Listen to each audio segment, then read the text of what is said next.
Guys, may bagong update po si Facebook at sa lahat po na hindi pa updated, so itong video na to is makakatulong sa inyo para makaiwas tayo sa copyright strike or yung mga copyright claim. So ito nga guys yung copyright check. Ayan, so familiar kayo dito. Kapag po mag-upload kayo ng mga video nyo na merong mga music, so i-scan po muna yan ni copyright check.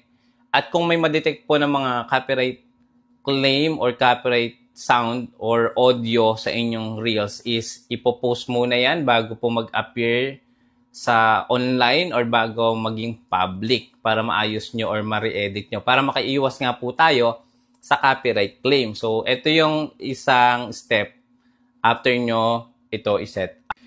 So guys, ito, what is copyright check? We'll scan your video to let you know if it contains content owned by others. This can help us nga po to avoid issue with video visibility or monetization. So, napakaganda nito. A copyright check usually, tumatagal lang 1 to 3 minutes bago to maging active or online or public.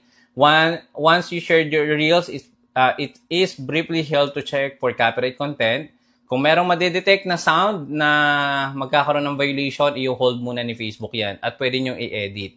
Meron tayong full guide niyan sa ating YouTube channel. I-click mo yung link na sa may description. Don't forget to follow, share this video para lahat po tayo is